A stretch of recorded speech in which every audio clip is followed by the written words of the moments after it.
Jemaah Tarekat Naksabandiyah Al-Kholidiyah Jalaliyah di Deli Serdang, Sumatera Utara Sabtu malam sudah melaksanakan ibadah sholat tarawih.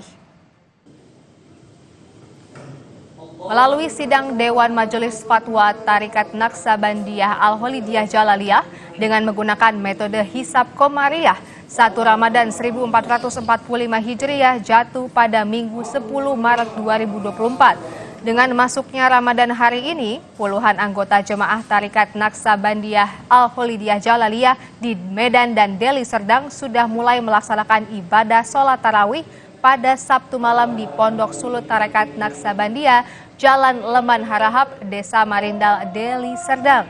Tarawih pada malam pertama ini dilaksanakan sebanyak 23 rakaat.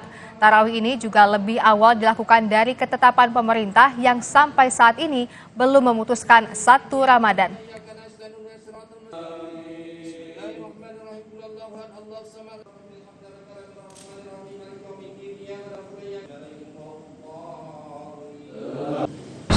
Ini kami lakukan berdasarkan hisab Komariah yang dilaksanakan oleh Dewan Mursyidin dan Majelis Fatwa Tarekat Naksabandiyah Al-Kholidiyah Jalaliyah Bandar Tinggi Simalungun, Sumatera Utara, Indonesia.